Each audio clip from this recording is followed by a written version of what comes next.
it all game. We are motivated. We are dedicated. Come on now. Come on now. We will win. We are the best on the field. And we hit the field light, all day light, all night light, on the blue light, offense light, defense light, his squad light, house call light, and the sound light, and the sound light, and the sound light. Welcome to the Short Sports Show. I'm your host, Daniel Short. Today is Friday, December 30th, 2016. Last Friday of 2016, of course, as we move on to 2017. And for a lot of us, I think all of us are happy that 2016 is basically over with. Wanting to move forward 2017. Too many lost people in 2016. But, hey, at least we're going to end 2016 on a good note. You're listening to the Short Sports Show. That's always exciting. And we, of course, will be recapping 2016 here just very briefly. Of course, we got a lot to talk about. We got, should there be a Group of 5 college football playoff? Just for the Group of 5. We'll talk about that. Also, will Le'Veon Bell leave the Pittsburgh Steelers in 2017? Money talks, so we'll see. Tony Romo to see his first game action since August or since last November, depending on when you want to look at preseason and regular season. So, either way, he is going to play against the Philadelphia Eagles this week. And, of course, recapping 2016 of the Short Sports Show. So many good moments here on the show. We've had a lot of things happen in 2016 for the show. It's been a really good year. The show has grown tremendously over all of our platforms, which is awesome. We were able to get sponsored by InnerGrind, which is amazing, and it's taking the show to a next level. And me personally, I've been through some things that I'm excited about. I'm happy about. I was able to coach, got my first internship coaching high school football. That was a ton of fun working with some of the best coaches in Central Texas at San Marcos High School. And now moving forward, I get 2017. I know we're talking about 2016. A lot of things happened in 2016 that were just great for the show, for sports, for myself personally. In 2017, there's a lot to be excited about. And I know a lot of people say, well, new year, new this, blah, blah, blah. But really, and maybe it's just me getting older, but I really do see that 2017 is going to be a bright year. And it's not just being positive. It's just looking at everything that I've learned, everything that I've seen, that I've experienced in 2016 that has prepared me for 2017 for next year. And I'm excited. I'm tremendously excited for next year. It's going to be fun. Of course, we're going to have a lot more interviews now. I personally, my most exciting accomplishment that I believe will happen in 2017 is me graduating from college. I'll finally be done with school, though I'm looking at graduate school here pretty soon. But it's just exciting. It's very exciting to almost be done, and it's just a whole lot of fun stuff. But let's get ready. Goals for 2017. Now, we didn't get to 2,000 subscribers on YouTube in 2016. That's okay. We did get that over on Spreaker, so I appreciate that. People who listen on Spreaker, thank you so much. I love every single one of you for tuning in on Spreaker every single week, listening to the show, subscribing, sharing, liking. It means a lot to be able to see the growth over there. But for 2017, of course, we want to have over 2,000 subscribers, which I believe we will smash that very quickly in the early months of 2017. So if you're not subscribed to YouTube, on my YouTube channel, be sure to go over to YouTube. Link is in the description no matter where you're listening to. Hit that red button that says subscribe. It's completely free. And enjoy the Short Sports Show along with the videos that I make each and every week. I plan on doing a little bit more now that I have a little bit more free time. It's going to be awesome. I'm excited. I'm so excited. But let's talk some InnerGrind, and then we will move on to college football news. Today's show is sponsored by InnerGrind. Based out of Houston, Texas, let former Texas State linebacker Michael Rakpo help you reach your fitness and nutrition goals. With personal training classes that start at $40 a session, why not be a part of this rising program? Now, whether your goals are to lose weight, gain muscle mass, find the right off-season program, or even for you ladies out there to get that booty blast, you can do it all with InnerGrind. Not in the Houston area, not a problem. InnerGrind has a program that is personalized just for you. InnerGrind has everything you need to meet your personal and healthy goals. NFL linebackers like Titans Brian Orakpo, Chiefs Derek Johnson, Buccaneers running back Charles Sims, and San Diego Chargers cornerback Craig Mager, along with many other young athletes, have already begun. Find your personalized workout and nutrition plan at InnerGrind.com and call 832-475-2829. That's InnerGrind.com, 832-475-2829. Unleash your inner grind. So there apparently will be there's talk of a Group of 5 college football playoff. Now, Northern Illinois Athletic Director Sean Fraser is among some of the Group of 5 officials, if you want to call them, that are in favor of adding a playoff for exclusively for the Group of 5. Now, for some, it's a pretty cool idea. For some others, it becomes too unrealistic. He said, quote, "It's time to have a realistic conversation about creating a playoff for the Group of 5. Why not? It's been 32 years since a Group of 5 members won the national championship. That was BYU back in 1984. And in the first 3 years of the college football playoff, a Group of 5 team has never ranked higher than number 13, which was Memphis back in 2015 in the initial rankings.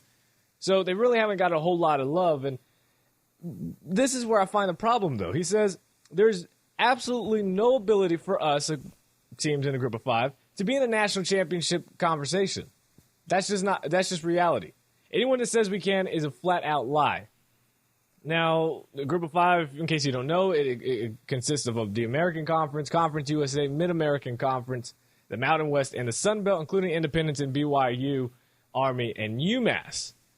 Here's the problem. You make a Group of 5 playoff, even if you call it a national championship, it starts to not mean as much as what we'll see later on in the bigger national championship, the Power 5 national championship. Even if you separate it and call it that, it doesn't make the meaning of the Group of 5 playoff championship any much more valuable than the actual national championship. We'll see it differently.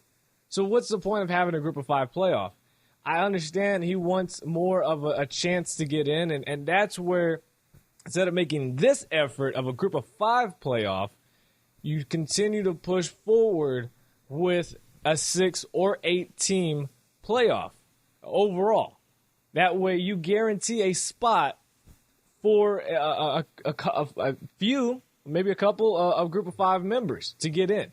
Because we've seen Western Michigan this year was the only, them and Alabama were the only 2 undefeated teams. And obviously Western Michigan, it's hard to rank them because they were ranked number 15, but their only non-league wins at Power 5 opponents were Northwestern and Illinois. Northwestern had a pretty good bowl game against Pittsburgh this past week. That's fine. They were 6-6. They ended up 7-6 now. Illinois, it's not too much. They're rebuilding over there. They've got some issues. Not big wins. And then we saw Houston earlier, who we thought would be a favorite to make the playoffs based on their schedule and how everything lined up, as long as they beat, of course, Oklahoma, which happened, and then they fell apart. Now, NBC, CBS, and ESPN, they all have interest, of course, in televising a Group of 5 playoff because it means more money. That's all that matters to them. And, it's just, I don't see it. I don't see it happening. There's already a few other commissioners from the Group of 5 conference, or from the members of the Group of 5, that are not in favor of this. They believe they actually have a shot at the national championship, which it does bring up a discussion, whether do they really have a shot. I think so. Schools like Houston, like we just talked about, they legitimately had a shot at the national championship, at the college football playoff, had they finished their job, had they won those 2 games that they lost, or in 3 games that they lost. So I believe they still have a shot. It's a little bit tougher sometimes. It kind of feels like they need 2 years. As we saw of Houston's first year, didn't really talk about them making the playoffs. Same thing for Western Michigan. There's no serious talk that they're going to make the playoffs. They were behind 6 Power 5 teams with 3 losses and 1 Power 5 team with 4 losses. There's no serious conversation for them. It seems like they're going to have to build a somewhat of a reputation of multiple years and then saying, okay, look, they've only lost 2 games in the past 2-3 years, which I know is very difficult, and obviously it's a crazy thing to ask a team to do just to be in consideration. But it's where the group of 5 are really at. So I don't believe they should be pushing for a group of 5 playoff. I think they should be pushing for an expansion of our college football playoff that we have right now. Make it 6 teams, make it 8 teams, whatever they ended up going with. That way you guarantee a spot for a group of 5 playoff member and then move forward from there. Tweet me at Short Sports Show and let me know what you think. Should there be a group of 5 college football playoff? I don't think so. I just don't see it. I just do not see it happening. And it looks like there's a little bit of trouble at Florida Atlantic University already for Lane Kiffin. Now, Lane Kiffin, of course, he's currently both the offensive coordinator at Alabama and the head coach at FAU. Now, he just said on Wednesday he had a statement that former Florida State and current, or about to be, future, Florida Atlantic quarterback DeAndre Johnson wasn't recruited by Kiffin. That was all the previous staff. That wasn't him. Quote, I wouldn't know him if he walked in the room. It was something the president, athletic director, and the previous staff had done a ton of research. They had connections at the junior college he was at. They brought him in, spent 48 hours around him, and they did a ton of research. They had already sent him his papers. There was something that was totally in place and already done before I even got there, end quote. So now, let's not look too much into it like he's saying he doesn't want him, he doesn't care about him. He's obviously just trying to kill down the media with, I understand his past, but that wasn't me who brought him in. Now, of course, Johnson, in case you don't know, he was dismissed by Florida State back in 2015 after punching a woman in a bar. He spent the last season at a junior college in Mississippi, which if you watch that Netflix series, the popular Netflix series, that's the school, East Mississippi College. And the legal case was resolved by reaching a plea deal that includes 6 months of probation. Now, during his time at East Mississippi Community College, he scored 31 touchdowns. Pretty good season. He's going to enroll early. He'll have 3 years of eligibility starting in January. And the school announced in its original statement 2 weeks ago that Johnson would work with mentors of a violence prevention program and FAU Student Affairs to develop an educational programming for our campus community, end quote. Now, it's okay. It's cool.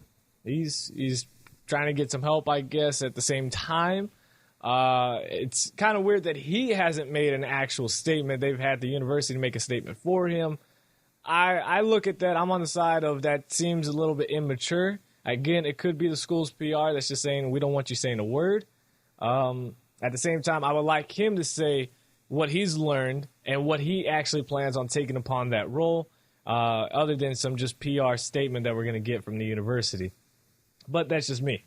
Now, he's going to work very closely with a coach that was in a very terrible situation, and I'm not going to go too much into this because we've talked about Baylor so much throughout the year on the show.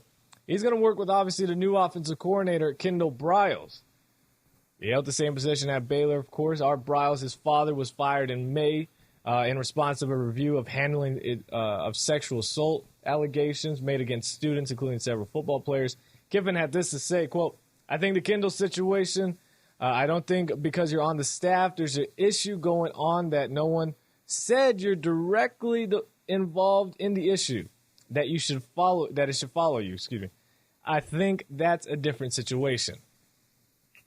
Okay, well, you hired him, you brought him in, you're going to have to deal with this for at least the first year. Kendall Briles, obviously, he'll make a statement here shortly, soon on all of this. I don't think there's too much trouble at FAU, but it's definitely a murky situation for Lane Kiffin to step in when you're bringing a quarterback who did assault a woman, which I believe in second chances, of course, but there's video of it. It happened to him. You're bringing him in, And then you bring in an offensive coordinator who, yes, is an offensive genius, but there is certain situations that happen at Baylor that he is going to be connected to for all of his career, no matter what. Just like the Paterno name is always going to be connected to the Penn State case, Briles' name is always going to be connected to the Baylor case, no matter what. It's just, when you're starting a new head coach, especially with Lane Kiffin's past, it's very strange to see him bring in some, obviously, again, he didn't have control of the Johnson situation. You're walking into something that is already a little bit tough, and you're making it tougher on yourself as a head coach now, and trying to show that you're a different head coach, that you're ready, you're more mature, blah, blah, blah. It's just a lot different now and a lot tougher when you add this into the whole case. So we'll see. Hopefully everything goes all right at Florida Atlantic, but it's definitely a tougher path for Lane Kiffin. Speaking of Baylor, their wide receiver KD Cannon will enter the NFL draft the day after producing a career-high 14 catches, 226 yards, and 2 touchdowns in the Bears' 31-12 shocking win over Boise State in the Cactus Bowl. I don't get how Baylor goes 6-0, 0-6, finishes the season 6-6, and then Boise State had a month to prepare for Baylor, a very bad Baylor team. And they get crushed, 31-12. That's crazy. Now, Canyon, he finished the year 87 catches, 1,200 receiving yards, 13 touchdowns. He is a father of 2 daughters and set the decision to go pro with his family's best interest in mind. Makes sense. And he's done everything. He's really good. I've always liked KD Cannon. He was one of my favorite players at Baylor. Well, actually, my only favorite player at Baylor. He leaves the Bears as a number 3 ranked receiver in school history in both career receiving yards and receptions, and became the second player in school history to produce 2 1,000-yard seasons as a receiver, joining his former teammate and current Cleveland Browns wide receiver Corey Coleman. So there's that. That was a lot of C's right there. Randy Edsall, who coached UConn for 12 seasons before leaving in 2010, a really rough leaving. He's going to return as the head coach as the Huskies. The school announced on Wednesday. It's a little shocking. Maybe not shocking is the right word. Just strange that UConn would do this. And obviously, they didn't believe they could find anybody else or wanted to pay anybody else more because Edsall's not going to get paid a whole lot here. But in case you don't remember how Edsall left. Now, of course, he was there from 99 to 2010. And then he left to become the head coach at Maryland, which he was eventually fired 6 games into the 2015 season. This season, he was the director of football research, special projects for the Detroit Lions. There's all types of jobs that are just weird. Now, he left the Huskies immediately after the 2011 Fiesta Bowl without flying home with a team or ever addressing his players about the departure. He just straight up left. He was gone. He didn't even fly home after the game. Now, I don't remember if they won or not. I don't think they did. But still, just stayed in the shadows as the team left and never said a thing. That's crazy. And now he's back.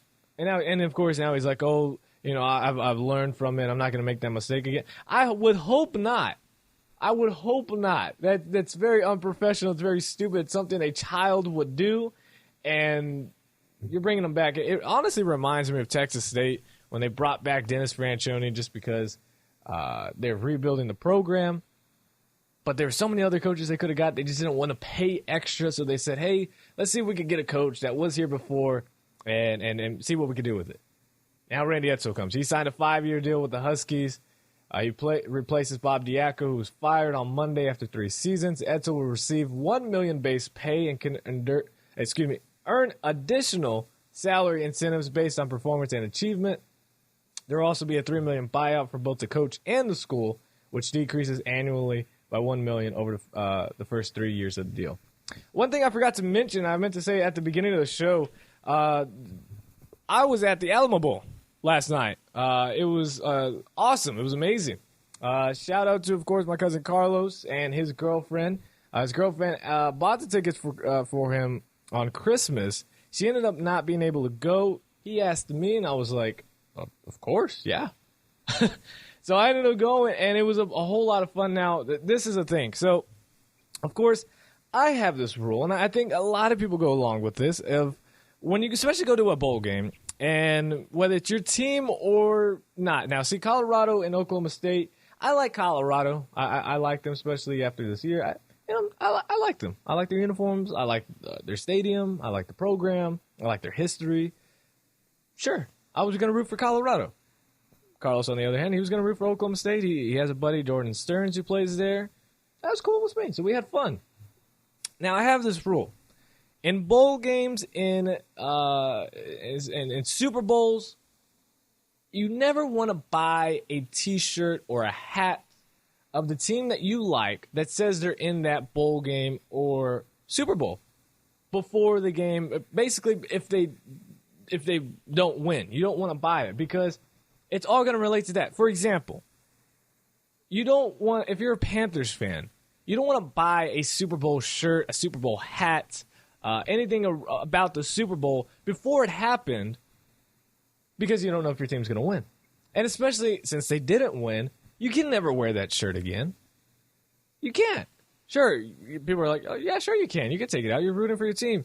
They lost in the Super Bowl. You're wearing a T-shirt of your team that lost. Don't do that. That's dumb. That's stupid. No. That's my rule. It's basically in a bowl game. Like TCU, they're in the Liberty Bowl right now, which isn't a fantastic bowl game. It's not like it's a big thing, but let's take it back. Let's take it back when they were at the Rose Bowl, right? The biggest game of them all, right? The Rose Bowl against Wisconsin back in 2010. I wasn't going to buy a TCU shirt of the Rose Bowl.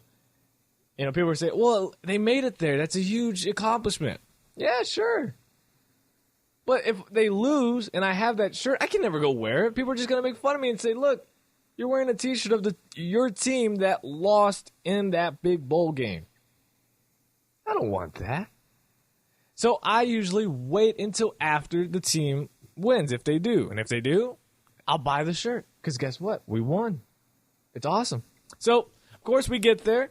And I'll make this quick. I'm rooting for Colorado, and I had a really good feeling that they would win, right? I had a good feeling they were going to win. I know they lost their defensive coordinator, but I just felt confident because I've seen Oklahoma State as they're in the Big 12 all year long, and I felt confident that Colorado could get the W. Well, get to the game. We walk right in, shout out to the Alamo Bowl staff, the ticket staff there. That was the quickest I've ever been in line for a big game, for any game, as a matter of fact. I was in that line before the metal detectors and scanning that ticket in less than 2 minutes. Not exaggerating. Less than 2 minutes, in and out. They opened up lines everywhere. It was plenty of room for everybody, and they were quick and efficient with it. Shout out to them if they're listening. So anyways, we get in there, and of course we look around. We want to see the merchandise. And I'm like, okay, let's see. And I wasn't tempted or peer pressured. Carlson peer pressured me to get anything, but he ended up getting a hat, which it was a neutral hat. It was just a gray hat. Alamo Bowl had both Oklahoma State and Colorado on there. It's cool. I look and I see two hats that I like. I know my dad, he loves Colorado, the state, and he likes the school. And I was like, you know what? I'm going to get him a shirt of Colorado. Of course, it's Alamo Bowl shirt. But it doesn't have Oklahoma State on it. It just says the Alamo Bowl. And I'm going to get him a hat because I know the type of hats that he likes, and this one kind of fits that. Maybe I'll get myself a hat, too. I ended up spending, for 2 hats and a T-shirt, I spent $90. Ridiculous amount. I knew I was going to pay a lot. It's just crazy. That's stupid. But so if you want to donate to the show, PayPal, just put in the email. Donate to the show. So, yeah, I ended up getting it. So I got Colorado gear, right? I have a Colorado hat that says the Alamo Bowl. They all say Alamo Bowl. They're all Colorado. I went against my whole rule. Of course, Colorado ends up losing the game. Awesome. So my dad has a T-shirt of Colorado and the Alamo Bowl. Thankfully, the Alamo Bowl logo is kind of small, so maybe people won't notice. But it is an awesome shirt, by the way. The design is awesome. So if you don't want it, I'll still wear it. But he liked it a lot, so that's it. That was all. I spent too much time on that. Let's see. Penn State linebacker Manny Bowen and wide receiver Saeed Blacknall have been suspended for the Rose Bowl game presented by a company that's not sponsored with the show, so we won't say their name due to yeah. See how I did that? That's pretty cool. They were suspended due to a violation of team rules, the Lions said in a statement Wednesday. Penn State did not provide any details about the violation, so those guys are out. I'm rooting for USC in that game, by the way. Here we go. Bowl project. Oh, I did it again. Poll. Come on. Bowl predictions. 2016. We've done this show for 3 years and still can't talk. All right. Georgia versus TCU. Of course, I got to throw my frogs in there as a predictions. All right, predictions. At 11 a.m. Central Time here in just a little bit, actually, on ESPN. TCU, 2.5 point favorite. The Liberty Bowl. Is that even a question? Of course I'm going for my frogs to get the W. I surely hope so, because if not, it's going to be a bad offseason. It's going to be a really rough offseason. So, going with my frogs, of course. Then, excuse me, later tonight, a really good game. Number 6, Michigan, taking on number 11, Florida State at 7 p.m. Central Time on ESPN. Michigan is a 7-point favorite. Is the Orange Bowl. I am taking Michigan here. I like them a lot more than Florida State. They're just better defense. Michigan is angry, of course, at how the season ended for them and not making playoffs and losing to Ohio State the way they did. Florida State, I normally would give them the nod, but Michigan's defense is, you give them time to prepare, and Frank Watt's not going to do that well. On Saturday, number 20, LSU taking on number 13, Louisville, 10 a.m. Central Time. 10 a.m. That's not a misspell. That's not misspeaking. That's a 10 a.m. kickoff, Central Time on ABC.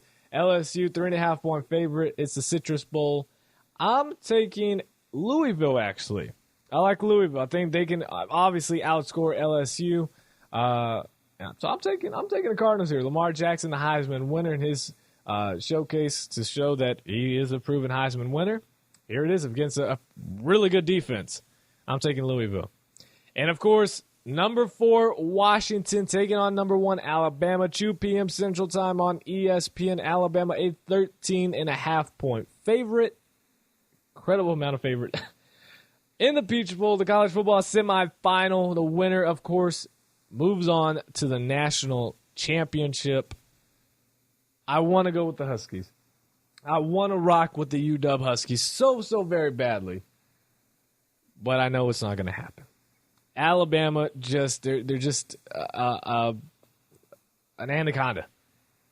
They just constrict and they swallow you up. And I have a feeling that's what they're going to do.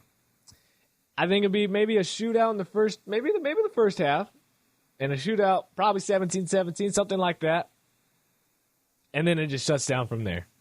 It's all defense after that. And that goes to the nod of Alabama. I'm taking the Crimson Tide to win it. I don't know if they'll win by 14. I think I'm going to go a little bit less than that. But I think maybe, and by less, I mean like 10, 9 points. Alabama gets a W. They move on. Sorry, Huskies. I hope y'all win. I hope the Huskies win. And then finally, number 3, Ohio State taking on number 2, Clemson in the Fiesta Bowl, 6 p.m. Central Time on ESPN.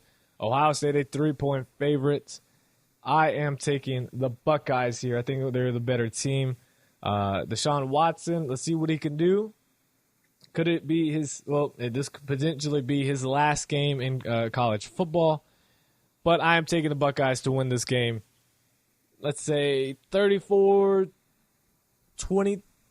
34-23, something like that. Today's show is sponsored by InnerGrind. Based out of Houston, Texas, let former Texas State linebacker Michael Rakpo help you reach your fitness and nutrition goals. With personal training classes that start at $40 a session, why not be a part of this rising program? Now, whether your goals are to lose weight, gain muscle mass, find the right off-season program, or even for you ladies out there to get that booty blast, you can do it all with InnerGrind. Not in the Houston area, not a problem. InnerGrind has a program that is personalized just for you. InnerGrind has everything you need to meet your personal and healthy goals. NFL linebackers like Titans Brian Orakpo, Chiefs Derek Johnson, Buccaneers running back Charles Sims and San Diego Chargers cornerback Craig Mager, along with many other young athletes, have already begun. Find your personalized workout and nutrition plan at InnerGrind.com and call 832-475-2829. That's InnerGrind.com, 832-475-2829. Unleash your inner grind. Moving on to the NFL, Buccaneers running back Doug Martin has violated the league's policy on performance-enhancing drugs and will serve a 4-game suspension effective immediately. Martin, a Pro Bowl selection last season, was declared inactive before Saturday's game against the Saints. Head coach, Coach Coder, called it a coach's decision. The suspension will begin in this week's finale against the Panthers, so then entering 2017, he'll have a 3-game suspension. Now, last year, Martin rushed for over 1,400 yards, the second most in the NFL behind the Vikings' Adrian Peterson. But he struggled the season before and after a hamstring injury. Again, we call him the muscle hamster. He doesn't like that name, but maybe we should call him something else because that hamstring is not working. He forced him to miss 6 weeks this year. He had just 421 yards, averaging 2.9 yards per carry after averaging 4.9 in 2015. Now, this past offseason, he signed a 5-year deal worth $35.75 million with $15 million guaranteed. Now, the Bucs, they get an easy path here. If they decide to part ways with Martin, the suspension that he has now been declared on would void his $7 million guaranteed base salary in 2017. That saves a chunk of money, could open some things up for him. We could possibly be seeing Doug Martin cut by the Buccaneers. Now, facing the 2017 free agency, Le'Veon Bell said he doesn't plan on going anywhere. He plans on staying with the Pittsburgh Steelers, the team that drafted him. He addressed the media after winning the team's top honor, as voted by the players in the locker room, quote, "I want to be a Pittsburgh Steeler." Now, Bell, he leads the league with 157 yards from scrimmage per game, racking up 1,800 yards, 9 touchdowns in just 12 games. Bell missed 3 games because of an NFL substance abuse policy violation. His second in as many years, so he obviously needs to work on off-the-field issues. And he'll sit for the Steelers season finale against the Cleveland Browns as they prepare for the playoffs. Now, the Steelers, they could place a franchise tag on him for about $12.37 million. That's actually kind of low because a new deal, which they'll work on at the end of the season, and Le'Veon Bell, he seems, as a superstar as he is actually taking this contract situation not only serious, but also not becoming a money grabber. He seems serious about doing what's best for the team, as well as obviously getting what he believes he's valued at, which is over 12.37. So the Steelers can't say, look, let's place a franchise tag on him. We get him through the whole year. He's got to play on it. We get 12 pay him for that much, because a realistic contract for Le'Veon Bell moving forward, whether it's a 4-year deal, a 5-year deal, and I think that's as much as they're going to go on running back, especially like a Le'Veon Bell running back, we're probably looking at anywhere from a low of $14 million to as high as $16.5 million per year. So $12 million saves you about $2 to $6 million, or $2 to $4 million. Not bad. So either way, the Steelers look like they're on a good edge right here with this contract. Le'Veon Bell going to stay with the Steelers, but it's just interesting to see that he is a free agent. So see where he can go, but I don't see him leaving Pittsburgh. Can't see it happen.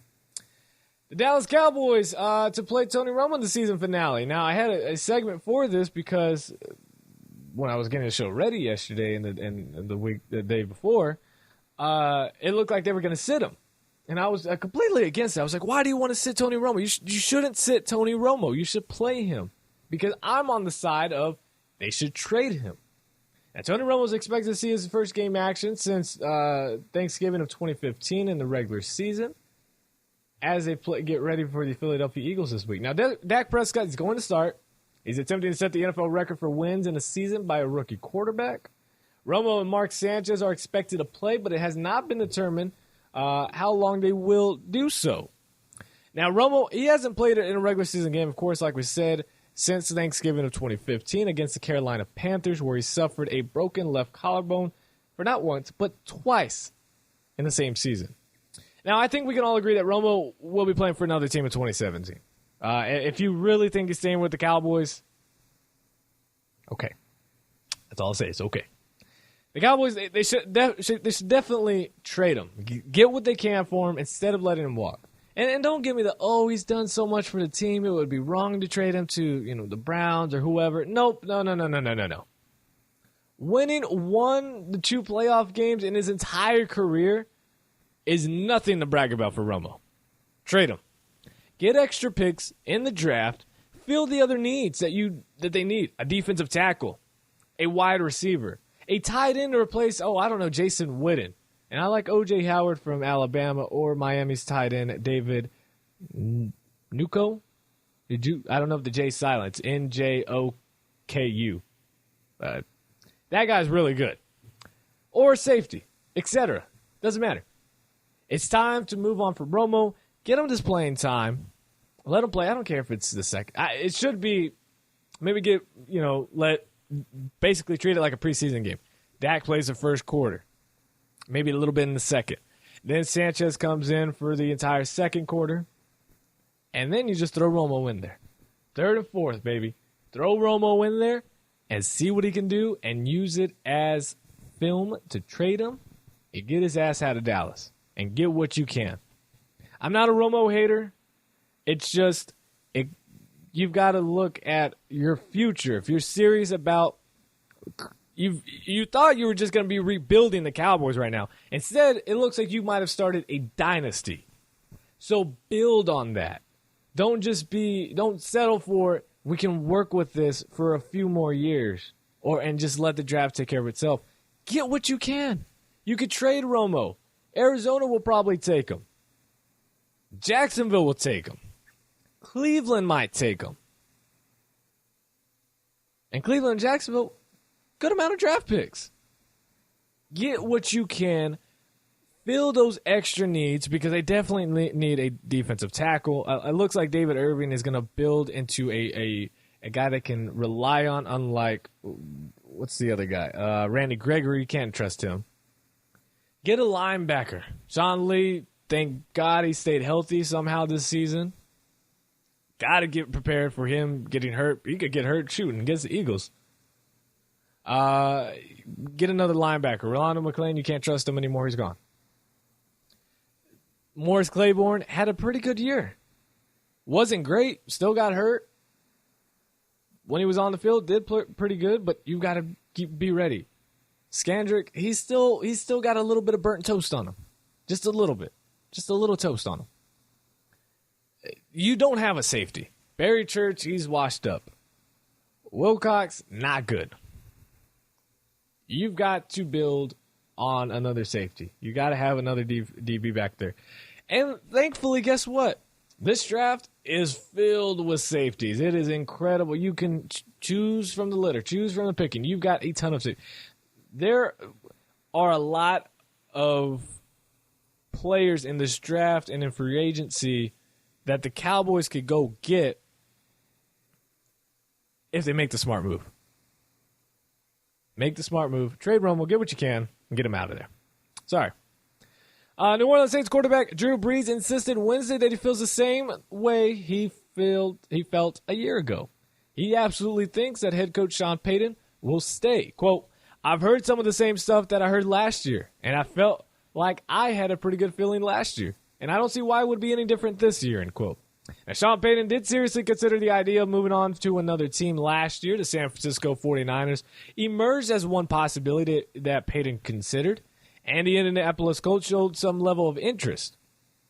However, Payton ultimately recommitted to the Saints within a matter of days after the season ended, and he later signed a 5-year extension worth more than $9 million per year. Now, it's possible that Payton could be more interested in leaving this year if a better opportunity presented itself, and so far he's rejected any questions on that subject, of course. Now, the NFL Network reported that he is monitoring the Los Angeles Rams vacancy was sincere interest. And you got to think about it. If he really liked the 49ers job, why not go down south and go with a young quarterback, a top running back? You got to fix that offensive line. Got to throw some receiving targets out there. And a pretty solid defense, at least in the past. They just had maybe an off year. Maybe there's something there. Maybe there's something there. Now, both Payton and the front office were pleased in the direction of the Saints, even though they're 7-8 right now, and they're going to miss the playoffs for a third consecutive season. They're okay with it. I don't know. I would not be shocked if Sean Payton becomes the head coach of the Los Angeles Rams somehow. Whether it's by trade that we always keep hearing, or he just straight up leaves. I would not be shocked. I would not be surprised. Now, my dad thinks he's saying it's going to be Drew Brees and Sean Payton. I don't know about that. But I think Sean Payton would leave. Would not be shocked.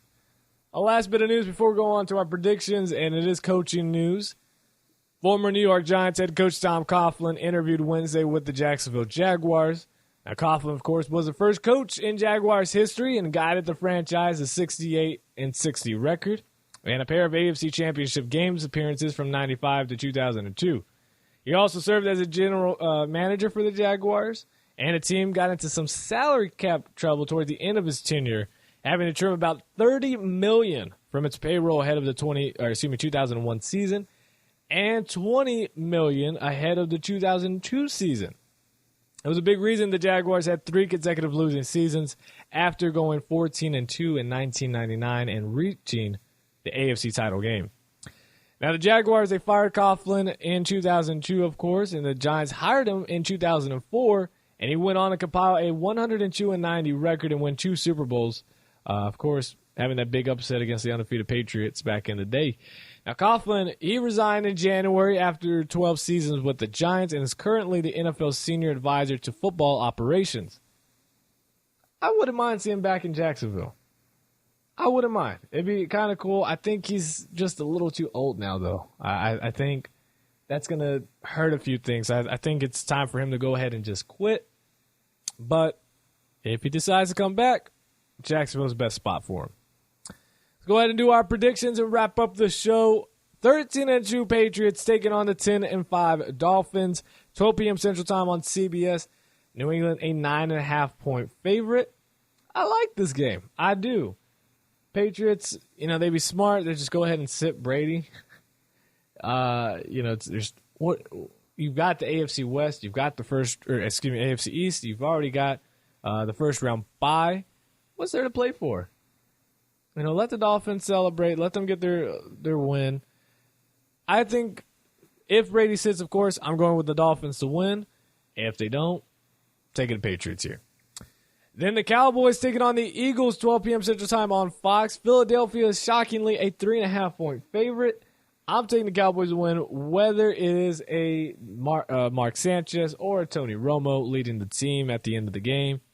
I am taking the Cowboys. The Eagles have just fallen apart. They've collapsed. They're just basically terrible now. Taking the Cowboys here. Then the 12-3 Oakland Raiders without Derek Carr against the 8-7 Broncos, who are out of the playoffs. 3:25 p.m. Central Time on CBS. Denver is a 1.5-point favorite. I'm still taking the Raiders. I think they are very determined because everyone has counted them out. I have counted them out. I do not believe they are going to win their first playoff game. And I don't even know who they're going to play yet. If it's the Texans, then I'm picking the Raiders. I just do not like the Texans. If it's the Raiders, I'm taking, or it's the Raiders, the Texans, I'm taking the Raiders. But other than that, if it's any other team, I'm picking the other team. Matt McGloin, I have much respect for him. He did pretty well. Even though his record doesn't show, he's played pretty well in his time. And especially during the time he did play, the Raiders were just straight up garbage. So it's hard to kind of judge him when the team was just filled with garbage. So now with the team filled with talent, maybe he could get something here. Broncos, they've got nothing to play for other than just trying to get a W to go 9-7 on the season. Their season's basically over with now. I'm still going to take the Raiders here. I like the Raiders to get the W, win the AFC West, and for the first time in a long, long, long time. Then the Giants taking on Washington, a 3:25 p.m. kickoff on Fox. Washington, a 7-point favorite. I'm taking the Giants. I like them. I'm going with New York. And then finally, for the NFC North Championship, the 9-6 Packers taking on the 9-6 Lions. 7:30 p.m. Central Time on NBC. Green Bay, a 3.5-point favorite. And what did I say? I called it. I called it when the Packers were 4-6. I said, don't count the Packers out. Don't count Aaron Rodgers out. Everybody relax. We all want to attack him. He's not the same. He's not elite anymore. Relax. Relax, for God's sakes. He doesn't have to have a perfect QBR every game just so we can call him elite. Relax. He's fine. He's fine. And look at them now. 9-6. Fought their way back. Going to the playoffs. And potentially winning the NFC North Championship. We would have said that 5 weeks ago. We wouldn't. And now the Packers are here. I'm taking the Packers. Complete the sweep here. Complete the win. Get the NFC North Championship. And Green Bay wins the game. That is my predictions. That is this week's show, The Short Sports Show. Follow me on Twitter at Short Sports Show. Become a fan on Facebook, The Short Sports Show. And subscribe on YouTube, iHeartRadio, iTunes, Spreaker.com, SoundCloud, Stitcher Radio. We are everywhere, people. Thank you guys so much. I hope everyone had just reflect on this year, good or bad. Reflect, enjoy it, enjoy the lessons you've learned, enjoy the people you've been able to be around, whether they're here now or they're not. Enjoy it, learn from it, love everyone. Be kind. Be positive. We're all going to be all right. Just like Kendrick Lamar said. And if I wouldn't get a hit with a copyright strike, I'd play his song right now. So go ahead. Go play his song. We going to be all right. Because we are. As always, God first. God bless. Happy New Year's to everyone. Let 2017 be a blessed year for each and one of you and every one of your family members. I love every single one of you guys. And I'm excited to go into 2017 with you listening to the show and the show growing. Again. I love every single one of y'all. God first, God bless. I'll see you on 2017. I'm out. Peace.